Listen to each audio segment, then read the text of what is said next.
Teddy Covers. Teddy Covers coming to us live from Las Vegas, Nevada. Teddy Covers, how are you doing, my friend? Wow. I'm doing okay. How are you guys doing with that absolute insanity at the end of Monday Night Football last night? Side and total, both coming down to a player flopping at the 1-inch line. Stressful game. Stressful. How are you? I'm good. Very stressful game for sure. I don't see. I mean, everyone's making such a big deal about the sit down play. I mean, I did that in Madden. You know, I don't understand what the. I mean, you want them to have as little chance possible, and it just depends how your math works on a chip shot. You know, I'm a little surprised at the enormous deal being made out of the right move. To me, I mean, it's just the right move. I really think it was just the way the play went down. It was the right move. And then you're talking to someone with a Packers ticket in his pocket. I understand. You get your goal is to run out the clock and kick the field goal to win the game. And I don't have any issue with the play calling. But the way the play went down, when he busts through the middle, you're like, yeah, you're a Green Bay fan. You're all night you haven't recovered. Here's your chance. And he busts through the line. He's going to get in, but then he flops. It was the drama of the play itself that, with side and total both coming down to what's he going to do. And it looked like he was about to go in, and he's like, no, I'm falling. The right move to make. No issues whatsoever with LaFleur's coaching in that spot. That's what you're supposed to do. The clock is more important at that point than the points. And winning by 1 versus winning by 4 or 5 or 6, they would have probably gone for 2, either 4 or 6. Huge difference for the point spread, but for Green Bay, didn't matter at all, and that's frankly the way it's supposed to be. So yeah, I lost my bet with the Packers last night on that. Didn't enjoy that part, but I'm not sure which was worse: the Packers bettors whining or the Lions fans whining after that game. Obviously, the referee calls once again a huge issue on Monday Night Football. Yeah, the refs were atrocious, and I understand the anger. Because I got 45 on the show line shopping. I bet it at 45.5, so I lost. I lost $200 there. It was a winning night, though. I did take I put $100 on the over 40.5 completions combined, and I had 125 on the over in the baseball game to break out of my losing streak in playoff baseball. Also hit with the under, made 181.82 on the under in the Senators game. So it was an okay night overall. But and I do remember the last guy that I kneeled and didn't allow to have the ball back in Madden, and it surprised him, was a guy we've had as a guest on the show, Bobby Pantload, and he broke his controller when I did it. He threw his controller down. He did not expect me to kneel when he was letting me score. And, he was very, very upset. And Corey Simmons, very interesting look on that under in the in Vegas. I like that look. Very, very interesting. Let's get to baseball because after breaking my losing streak, I was on a 5-game losing streak in the playoffs. I've got a little bit of hope, and I'm making move. Stop counting your completions. I did make a move on the Astros -1. People are saying there's value on the Yankees at this price. I agree. I also think there's value on Garrett Cole at this price. And I want to back Garrett Cole, especially if this is a Yanks lineup that's not going to have Stanton in it, which we're not certain of, but I expect. I'm backing the Astros -1. Are you making a move on Astros-Yankees, Teddy? So if I was going to play MLB tonight, I haven't pulled the trigger on either one yet, but I would play both dogs. I think at least one of the two dogs is going to win. And if you play both dogs, you're going to end up with a plus price in your pocket. That being said, what are the Astros? 15-0. Cole's last 15 starts. 26-3. His last 29. That goes all the way back to April. That's hard to stand in front of. It is. That being said, this is Yankee Stadium in October. It's not like anything that Cole has done yet. And as we know in the postseason, the majority of these games are decided by the bullpens. I'm not expecting an Astros blowout. I'm not expecting Severino to get lit up. And the Yankees' pen, if Severino gets hit early, is very capable of keeping them in the game, just like they did in Game 2. So I understand, what Houston has done, and I understand that Houston is probably going to go to the World Series. I also think that at this price, I can only take the Yankees. And I wouldn't even think about laying this price with Houston in the Bronx. I got the -1 line. The way I see it, I'm getting value on the best pitcher in Major League Baseball. But Sure. I can understand your take. It makes absolute sense with the Yankees. And usually when both sides make absolute sense, I stay off. But right now, he's the best pitcher in the world right now. Yes. And yes, agree. And so I'm going to back him here in the Bronx, and I'm very, very excited about watching this game. So I'm on the Astros -1. I got a money line -147, a run line of +120. And then in the Cardinals-Nats game, I did take a shot with the over 7.5. The Cardinals hit lefties better than righties in the regular season. They have an 810 OPS, small sample size off lefties in the playoffs. And after seeing the nastiest right-handers that you can imagine, maybe they're sparked by seeing a lefty. Now, in saying that, I still don't want to back them. And if I could get a bit of a better price on the Nats, I'd probably, but maybe I'm not. Maybe I'm asking for too much on the Nats better price. I could understand taking the Nats -1. I almost pulled the trigger there, but I did take the over 7.5 -108. Teddy covers Cardinals-Nats. Are you making a move here? So for the last, about 15 years, if you bet against the Cardinals in any elimination game, you've lost. Any one of them. That's hard for me to get out of my head. And we saw it against Atlanta in games 4 and 5. Backs against the wall. What did St. Louis do? Everything right. I understand it's a different series. I understand they're down 3-0 right now. I still can't get there against St. Louis in an elimination game. I can't do it. I've lost too many bets that way. And I understand different team, different player, different manager, et cetera, et cetera. We've seen signs of that already this year. I'm not convinced the Cards go down without a fight. And I have issues with Corbin today as well. And that's just the fact that he's come out of the bullpen, twice since his last start. That's taking a good starting pitcher out of his rhythm, and I worry about them getting their best effort out of Corbin tonight. I do. So the Nats aren't a team that's been in these spots that, we're going to shut the door. I would take St. Louis. Again, I don't love either play. I haven't bet either play. But if I had to make a bet, I would take plus price, and expect to split. I do think we're going to see a dog win one of these two games today. It's a real fun way of handling the two baseball games when you split and you cash. So I can totally understand. And if I was in Vegas, it might be a move that I make as well, because it's just a fun way of capping and gambling. If you had a free play on the total sitting here at 7.5, what would you do? I would probably play over. I have no arguments with your assessment of the over. I think we see both bullpens get involved in this game. And, we haven't seen much of the Nats bullpen yet. At some point we will, and it will continue to be a weakness for watching. So I have no problem with an over wager in that game, but it's not anything that I'm even close to pulling the trigger on. Again, playoff baseball is where over goes to die, or overs go to die. I don't know that I get, it's not anything I'm even close to betting. I like it. I'm very excited about these two ball games. Well, let's move on to NCAA football and start by congratulating you for destroying some of these line moves. We talked about it on the Late Show yesterday. It was just a few hours that had gone by, and you were already murking these line moves in impressive fashion, especially Central Michigan and Rice. And we didn't even go through them all. But Central Michigan, you got it 10. It was 10.5 on the morning show. By the time we got to the Late Show, it was 12. I haven't even looked at it right now. Rice, you got it -3. By the time we got to the Late Show, there were 5s on the board. So great work, and that is exactly as planned for you. So impressive stuff. Going over your looks on Monday: Duke, Central Michigan, Iowa State, Washington State, Northern Illinois, Rice. Any other market moves on your 6 games that jumped out at you? No, those were the two that moved right over. What's the Iowa State line doing today? I haven't looked at that this morning. I think that was still sitting at 6. No, I did make one more 7.5. move. I made one more bet yesterday. There was something that I ran into, and I'm like, I better bet this right now. Yeah, Iowa State's up to 7. That's good.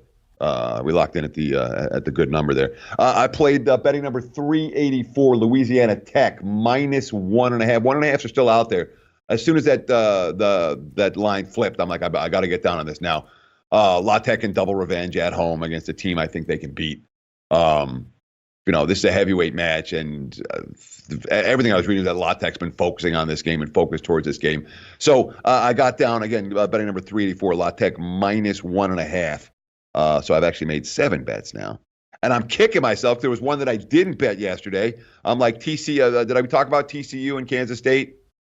No. I missed it. I had TCU minus 2.5. I'm like, I got to get TCU, and they're 3.5 now. I'm kicking myself for missing that one. I don't like to miss those line moves across key numbers, but I missed the TCU over Kansas State, and I'm pissed about it. Well, a great start to the week, for sure. Some great starts to the week. Let's talk. We've got lots of plays coming in. We also had both Drew Martin and Big Ragu on our late show yesterday. They gave us their early looks. We have questions coming in. We have a taint play of the day, so we have a ton to talk about. So let's start with the taint play of the day from our very own Matt Randall. All right, the taint play of the day is the game you just spoke of, TCU, Kansas State, over 46. Over 46. What do you think about the over in that spot? I don't have a strong opinion on the total at all. TCU is going to generate some big plays on offense. I don't know that K-State's going to do that. I haven't been impressed at all with Kansas State in recent. We'll see if they come out of the bye with a little something in their step and a couple of trick plays or something, but when it comes to that offense moving the ball up and down the field 80 yards without making a mistake and getting in the end zone, I've got my questions about K-State and overs. They're not a team I'm necessarily looking to bet over. Not anything I bet the other way. I certainly wouldn't talk you out of it, but K-State and overs, that's not who they are right now, in my opinion. Not who they are. K-State in the over. That's the weekend taint play of the day. He also liked the Louisiana Tech spot that you were on. That was a play that he grabbed yesterday. And his final look, I'm going to grab the number before I hand it off to you. So let's go to the first question so I can give you the rotation number so we can keep things smooth. The first question comes in, and a couple of people have talked about it. Not only have a couple of people talked about it, but I believe, let me just make sure, I believe it was jumped on yesterday. And let me just check and go over. Yes, it was jumped on yesterday by Drew Martin. And that is the continuing fade of Akron. Rotation number 325, 326, Buffalo, Akron. And that is our first question coming in from the chat. Let me pull it up from the chat here quickly. Okay, I don't have the question from the chat. Let me see if I have it here. But it was brought up, do we continue to fade Akron as they haven't covered all season long? What do you think about this spot backing Buffalo? Well, conceptually, I love the idea. You find a team to fade, you fade them every week until they win. If you're trying to jump in, okay, and even if you missed the first week, you jump in fairly early on a streak with a bad team, and you can cash bet and after bet after bet going against them. If you try to jump in mid-season on a team that hasn't covered a point spread, obviously the markets have already adjusted. The bettors have already adjusted. They stink, I mean, there's nothing positive I could say about Akron. There's literally nothing positive I could say about Akron. You look at their numbers, they're getting out-yarded by 129 yards per game. They're ranked number 124th in the nation in that category.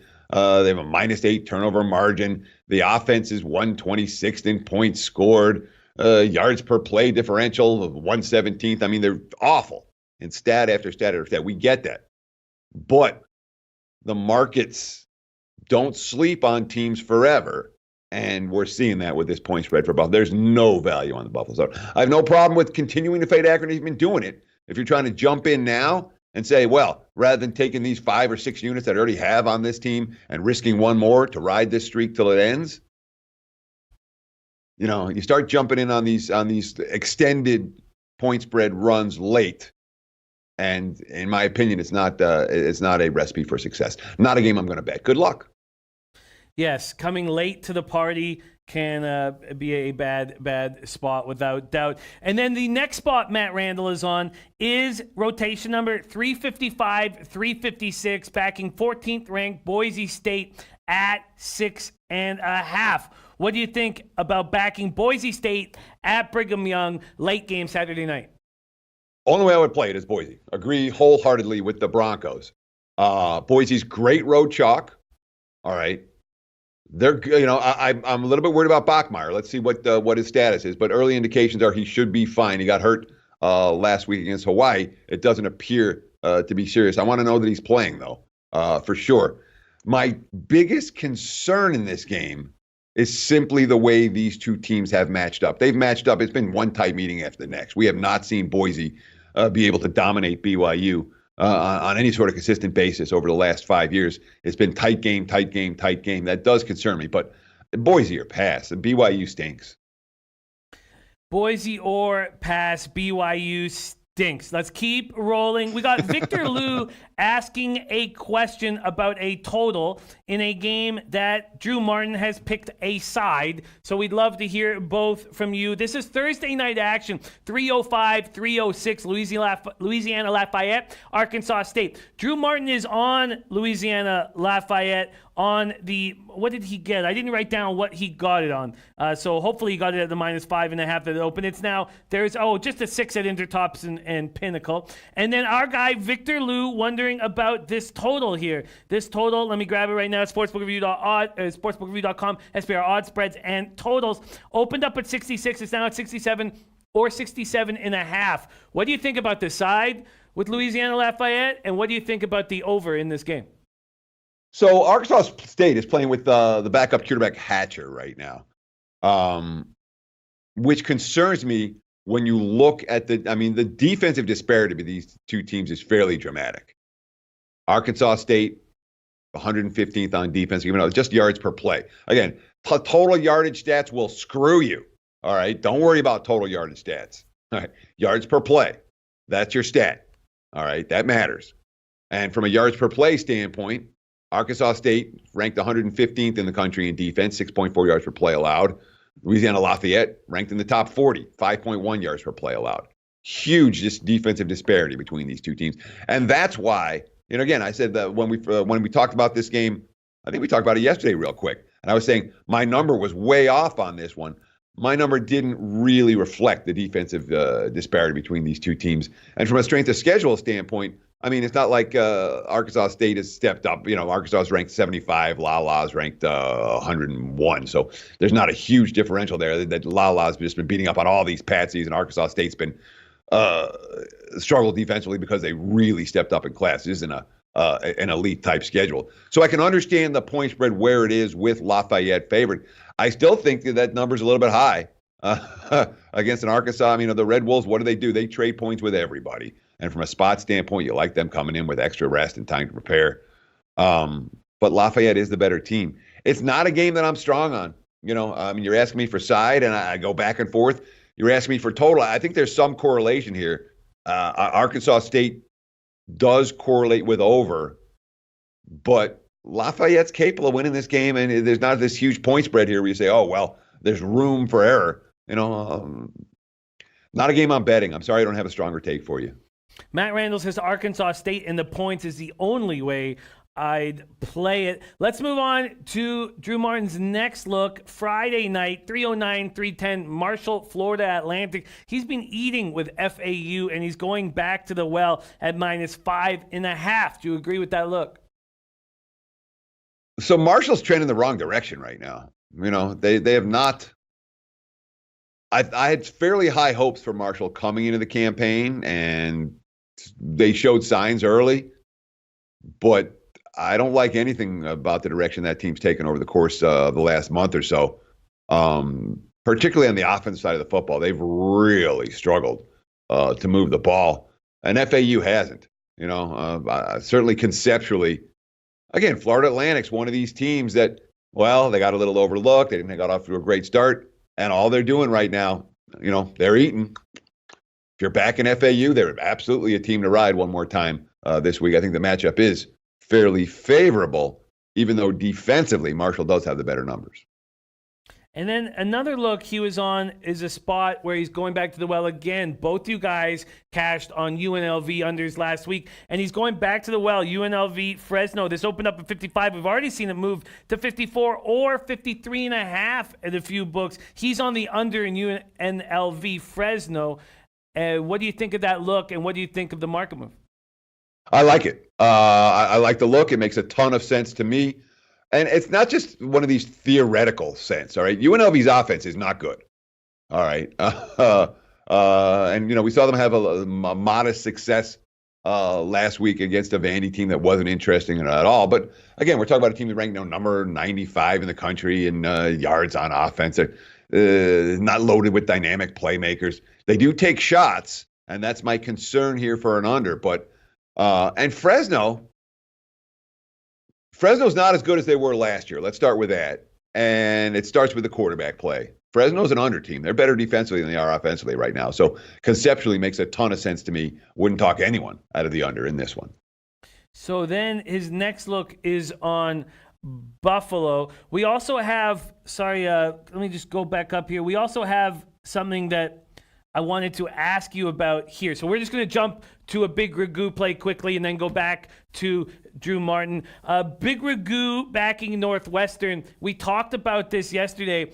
Big Ragu saying Ohio State, Northwestern, same scenario for the look-ahead situation. Love Northwestern here. Perfect spot. Plus undefeated against the spread in Big 12 last 11 and as a dog. What do you think about backing Northwestern here? And has there been a market move? I have not seen it. I didn't look it up here, and I'm pulling it up right now. Do you agree with backing Northwestern, and should we make this move now? I'm not stepping in front of Ohio State. I'm not going to do it. Not with this offense. To be able to hang within a point spread of Ohio State, you have to be able to score. And I don't see how Northwestern scores in this game. I don't. They rank 125th in the country in yards per game.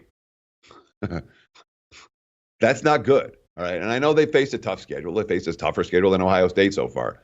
I don't trust the Wildcats to move the football. And if you don't move the football, eventually Ohio State's going to break you down. So I don't want, I understand Northwestern's track record, but the games where they're so outclassed, where they can't move the ball, those are the games they get killed. I understand the look ahead for Ohio State. I also understand it's a national TV spot on Friday night. I'm not stepping in front of the Buckeyes. You can knock yourself out. I hope you cash. I'm not going to lay it with Ohio State, but I will not step in front of that team. Another Thursday spot, and I am copying and pasting all of the questions. Another Thursday spot here, and our guy, I thought it was Handsome C's. No, Greg Mattson. Greg Mattson saying, how about my Stanford Cardinal? Thursday night, UCLA at Stanford. Stanford at -8, stuck there. Total at 54. It's dropped to 53 or 53.5 at some books. UCLA, Stanford. What do we think about Greg Mattson, Stanford Cardinal? I would only take Stanford in this game. I want no part of UCLA. I really don't. I'm looking for some quotes from that Cardinal locker room off the bye week, and I'm looking for updated injury information, which I haven't gotten yet. So the lean right now is absolutely towards Stanford. UCLA has not matched up well in this series. What are they? 0-11, straight up 1-10 ATS the last 11 meetings. The price the price is fairly reasonable with the Cardinal. But let's find out what the QB situation is, and let me see what I find for some quotes. Definitely in Stanford early in the week. Definite lean to Stanford early in the week. Okay, let's keep rolling. We've already seen you jump on Duke, and you grabbed Duke at the 4. We see a 3 now at Heritage, 3.5 at the other books. This total opened up at 47, 46.5 at other books, 46 at Heritage, 45.5 at Pinnacle, and that is the question right now coming in. Handsome C says Duke versus Virginia under, please. What do you think of the under in this spot? I don't trust Virginia's offense to score. I would only play that game under. The issue, if you're talking about the weakest of the 4 units on the field, I would put Virginia's offense as the weakest unit of the 4. So, yeah, I would lean under there. I wouldn't play it over. Leaning under there. Okay, let's keep rolling. We have a big game with Tulane. Memphis. I don't have it in front of me right now with all these games. Oh, there we go. Rotation number 395, 396. Memphis opening up a -4.5. Now there's some 4s on the board. Total at 59. Now some 59.5s on the board. And Drew Martin said he's watched each and every one of these teams' games all year. And he says Tulane is simply the better team. And that's who he is backing this weekend. What do you think of backing the Tulane Green Wave? I agree 100%. And that what Drew Martin is saying there is college football handicapping 101. The betting markets are going to focus on all of this stuff. They're going to focus on stats. They're going to focus on what the team was supposed to be. They're going to focus on what they were last year. They're going to focus on some look ahead or some letdown or whatever. what Drew is saying is, watch this team. I watch this team. They're good. They're better than the other team. And if you watch Tulane, I wouldn't argue with that. Strength of schedule-wise, there's no dramatic disparity between these two squads. I got no problem with that, yeah. And watching Tulane, they've been really impressive. No arguments whatsoever. With a team like Tulane's another team. You're riding them, you ride them. No arguments, Tulane or pass. Agree. We have a Tulane or pass, so that is backed by our Teddy Covers. And the final look on his card on Monday is rotation number 337, 338, East Carolina, UCF, 32.5-point favorites. And I know at that point, that's a situation that you don't want to be involved in when we're getting to 5 touchdowns, but he is getting involved. He is backing UCF. If you were to make a play, a free spot on this game, would you back this giant favorite? Yes. Yes, I don't want the dog in that game. And it could easily be the spot that UCF has this spread covered at halftime. But they just come out and roll this team.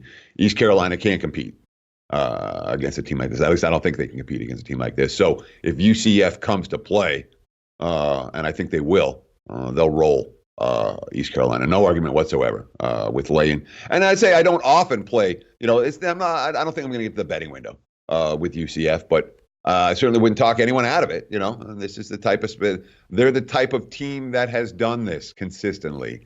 And East Carolina, when you talk about the backdoor potential, their offense is pretty limited. Pretty limited. I agree with that. And if you are too worried about the backdoor, you can focus on the first half there. Okay, Dan, let's move on to our Big Ragu. Big Ragu gave us 4 dogs he was very interested in. We've already spoken of Northwestern. His next look is on Friday, and that is Syracuse at home at +3.5. Do you agree with the orange in the Carrier Dome on Friday evening? So I kind of like Pitt in this one, and I know how hot Big Ragu has been. And I had a great weekend last week, and kudos, buddy. I think Pitt's the better team, maybe by a fairly wide margin. I'm just not impressed with the Syracuse offensive line, and I'm not impressed with Tommy DeVito. And it cost me last week. I was right that NC State wasn't going to put the ball in the, NC State scored the 1 touchdown on the trick play, and that was it. But Syracuse couldn't do enough offensively, and I'm not convinced they do enough offensively here. It's a limited team, in the post-Eric Dungy era in terms of what they're capable of doing. And on offense, they don't run the ball well. They don't throw the ball well. They don't play from behind well. And Pitt's got the better D, by a substantial margin. 4.4 yards per play to 5.8 against a tougher schedule. So it'd be Pitt or pass for me. Pitt or pass. Okay, interesting. We're just going to quickly touch on these last 2 dogs and then put a bow on this. The next dog he's looking at is Maryland. Liking Maryland, rotation number 327, 328, Indiana, Maryland. We've seen a 2-point move towards Indiana already from 3.5 to 5.5, but he's interested in the Terrapins. What do you think of Maryland this weekend? So I don't want Maryland without Jackson at QB. I don't want Pigrom at QB. He's no good. So that's the handicap right there is what's the Terps QB situation this week. If they have the right QB, absolutely. If they don't, I want no part of that team. There's in my mind, a bigger drop off between the starter and the backup than the betting markets are giving credit for. I'm not a Pig fan. He's not very good. And then finally, some funny stuff coming in with that FSU Wake Forest debacle where no one could stop anyone yesterday. Quickly here, just to put a bow on this show, and if you could just touch on the total 2 briefly here. NC State, Boston College, Ragu, interested in Boston College, and would love to hear your thoughts on the over in this spot. Open at 52.5 now, 53. What do you think is Boston College as a +3.5 point dog? We've already seen a 1-point move to NC State and taking the over here. I agree, and I agree. BC's been an over machine of late. The defense is not capable of shutting down quality receivers, and you can run on them as well. And offensively, BC just grinds it out, man. They just grind out first downs, grind out touchdowns. They've been very impressive on the offensive side of the football. There's 488 yards per game. It's number 18 in the country. Defense is number 121 in the country, giving up 476. So it's an over that makes a ton of sense. From a side standpoint, I wouldn't argue either. I know I lost betting against NC State last week, My opinion of the Wolfpack didn't change dramatically after that game. I still think they're a somewhat limited football team that was a little bit overvalued early. So BC and over both make sense to me. Wouldn't try to talk you out of either one. Beautiful stuff. Great. I love this. I love pitching other people's looks and deciding what to follow through with. So BC and the over does seem like a move that I may make this afternoon. And Mr. Fatfist, no, I am on the Lightning to bounce back after that loss to the Senators, and the Canadians fat and happy after beating the Stanley Cup champions 6-3. And I still don't believe in that Canadians first line. Teddy covers in the house on Monday. Teddy gave us Duke, Central Michigan, Iowa State, Washington State, Northern Illinois, Rice. Today he's added Louisiana Tech to his card. Teddy Covers, thank you so much for joining us, my man. Please follow Teddy Covers, Teddy_Covers. Very, very active and fun follow. Do that for us. Follow this guy right here. And Teddy, can't wait to have you again tomorrow. And we just love watching your process all come together for that paper. Teddy, thank you so much for joining us, my friend. Hey, pleasure's mine, Jimmy. And of course, on Twitter last night, I tried to make one little joke about what Lions fans are complaining about. It's Packers bettors who should be upset. And people didn't like that tweet last night. I touched a nerve apparently after the game. Fans, it's so crappy to be a fan. So much better to be a bet. When you're a bettor, you win half the time. At least, hopefully you're going to win half your bets or close to it, or a little bit more than half. And obviously you goal to win a lot more than half. But even the worst bettor is going to win half the time. When you're a fan, only one team wins a championship every year. Everyone else goes home. Oh, this sucks. Oh man, I can't believe we lost again. So much better to be a bettor than a fan. But on Twitter last night, they didn't like that. Thanks, Jimmy. Sorry, I had a rant for a minute. Have a great day. It's all good. Alex Ramirez says, Mr. Wisdom,